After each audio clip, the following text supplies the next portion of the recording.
Ekimət ამინიშნა ქუსლიანი ფეხსაცმელები. სულ უნდა ატარო და მაგითია რომ მთელი ცხოვრება ოდნავ ქუსლზავ. მე და ქუსლი. რომ მოსჭირდება თხელი ქალური ფეხი. ცუდი არ არის რა. მამაზია. ამ ფეხსაცმელს დიდი კი ჩემგან თან რბილია. რუბლებზე დადიხარ და არა ქუსლებზე. ჯერ ხო ულამაზესია. აბრეშუმივით არის. საფხულისთვის არის იდეალური რა. თეთრი პელანგი სადა. დიდად ხარისხით არ გამოირჩევა. იგივენაირია ზუსტად რას მოწვია ხო.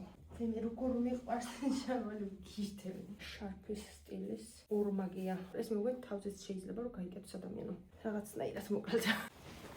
ესეთი კაბა.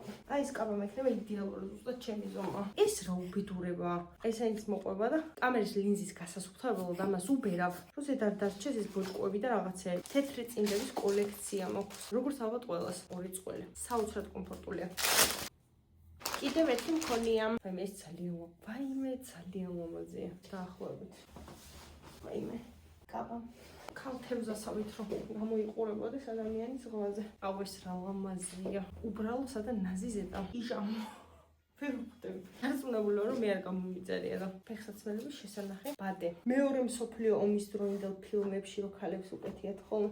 დეფორმირებულია 35% ბამბაო. შარვალს შინეთიდან არასდროს არ ვიწერ ხოლმე თუ არ არის სპორტული. უნდა რამდენჯერაც გამოწერე, იმდენჯერ არ გამომადგა და საწუცხონელი უნდა ყოფილიყო და წარმომედგინა და საწუცხონელი. უკან, უფრო კარგად გამოიყურება ვიდრე წინ. ცუდი არ არის, მაგრამ იდეალურიც არ არის. ასევე გამოწერა მანქანის ნაწილი. გასაღები აქვს და გასაღებზე იკეტება და იხსნება, რომ ბენზინი არავინ მოგპაროს. კიდე ეს კაბა გამოუწერე, რომელიც ძალიან გრძელია და რაღაცნაირი